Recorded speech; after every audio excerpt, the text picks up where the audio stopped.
জাতীয় বিশ্ববিদ্যালয়ের ২০২৫-২৬ শিক্ষাবর্ষের প্রথম বর্ষ স্নাতক ভর্তি পরীক্ষা আগামী ২৫ এপ্রিল ২০২৬ শনিবার সকাল ১১টা থেকে দুপুর ১২টা পর্যন্ত দেশব্যাপী একযোগে অনুষ্ঠিত হবে। বিজ্ঞান ও জেলাভিত্তিক নির্ধারিত কলেজ কেন্দ্রগুলোতে এই পরীক্ষা নেওয়া হবে।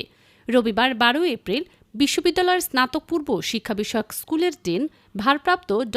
মোহাম্মদ আশেক কবির চৌধুরী স্বাক্ষরিত এক নির্দেশনায় কেন্দ্রসমূহের জন্য বিস্তারিত করণীয় ও নির্দেশনা জারি করা হয়েছে। নির্দেশনায় বলা হয়েছে, সংশ্লিষ্ট কেন্দ্রগুলোতে ভর্তি বিষয়ক ওয়েবসাইট www.nu.ac.bdadmissions থেকে নির্ধারিত ইউজার আইডি ও পাসওয়ার্ড ব্যবহার করে কেন্দ্র তালিকা ও পরীক্ষার্থীর তালিকা ডাউনলোড করতে হবে। গ্রুপ ভিত্তিক পরীক্ষার্থীদের তথ্য অনুযায়ী আসন বিন্যাস সম্পন্ন করতে হবে এবং শিক্ষার্থীদের মধ্যে পর্যাপ্ত দূরত্ব নিশ্চিত করতে হবে। প্রতিটি কক্ষে মানবিক বিজ্ঞান ও ব্যবসায়ী শিক্ষা গ্রুপ অনুযায়ী আসন সংখ্যা 10-এর গুণিতক রাখতে হবে। কেন্দ্রের নিজস্ব ক্যাম্পাসে স্থান সংকুলান না হলে প্রয়োজনে অন্য বেসরকারি কলেজ বা সরকারি শিক্ষা প্রতিষ্ঠানে ভেন্যু নির্ধারণ করা যাবে। পরীক্ষা শুরুর অন্তত ৩ দিন আগে আসন বিন্যাসের তালিকা প্রকাশ করতে হবে। পরীক্ষা পরিচালনায় স্বচ্ছতা নিশ্চিত করতে হাজিরাপত্র ও প্রবেশের পত্রের ছবি মিলিয়ে শিক্ষার্থী শনাক্ত করার নির্দেশনা দেওয়া হয়েছে। কোনো অবস্থাতেই প্রক্সি পরীক্ষার্থীকে অংশগ্রহণ করতে দেওয়া যাবে না।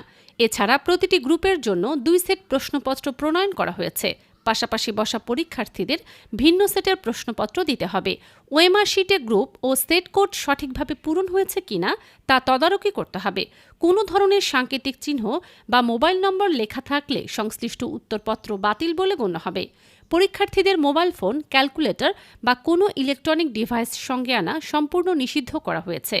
পরীক্ষা শুরুর ৩০ মিনিট পর কোনো পরীক্ষার্থীকে কেন্দ্রে প্রবেশ করতে দেয়া হবে না। নিরাপত্তা নিশ্চিত করতে কেন্দ্র কর্তৃপক্ষকে জেলা প্রশাসন ও আইন শৃঙ্খলা বাহিনীর সহযোগিতা নেওয়ার নির্দেশ দেওয়া হয়েছে। পরীক্ষার্থী ছাড়া অন্য কারো প্রবেশ নিয়ন্ত্রণে রাখতে হবে। পরীক্ষা শেষে উত্তরপত্র বা ওএমআর শিট ও হাজিরাপত্র নির্ধারণ সময়ে সিলগালা করে একই দিন রাত ৮টার মধ্যে সংশ্লিষ্ট আঞ্চলিক কেন্দ্রে জমা দিতে হবে। ডাক বা কুরিয়ার সার্ভিসে এসব পাঠানো যাবে না।